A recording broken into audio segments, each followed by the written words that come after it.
در عطر اسانس خیلی مطرحه، کلید ساختن برای ما هیچ کاری نداره، ولی باید مردم ما رو باور داشته باشن. جایی که ما به راحتی میتونیم کلید بهتر بسازیم. ما امروز چوگان ساختیم، کلید خیلی بهتره. خب امروز شما با کلید رو بخرین 30 میلیون تومان قیمت مصرف کننده، چوگان ما هست 6 میلیون تومان.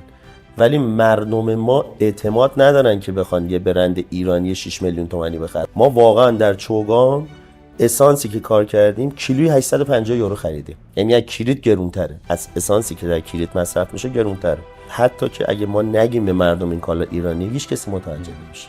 یعنی محال ما فروشنده هامون به مردم اگه بگن این کالا ایرانیه، تو فروشگاه خود ما تو وجود من دارم میبینم این مسئله رو که مردم میان میگن آقا واقعا این ایرانیه؟ ما به خدا ایرانیه، شرکت خودمون ساخته.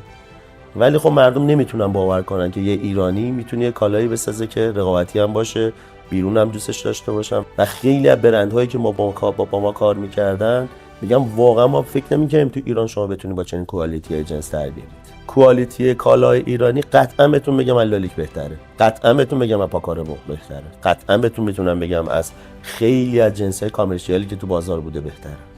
و واقعا ما حرف داریم برای زدن.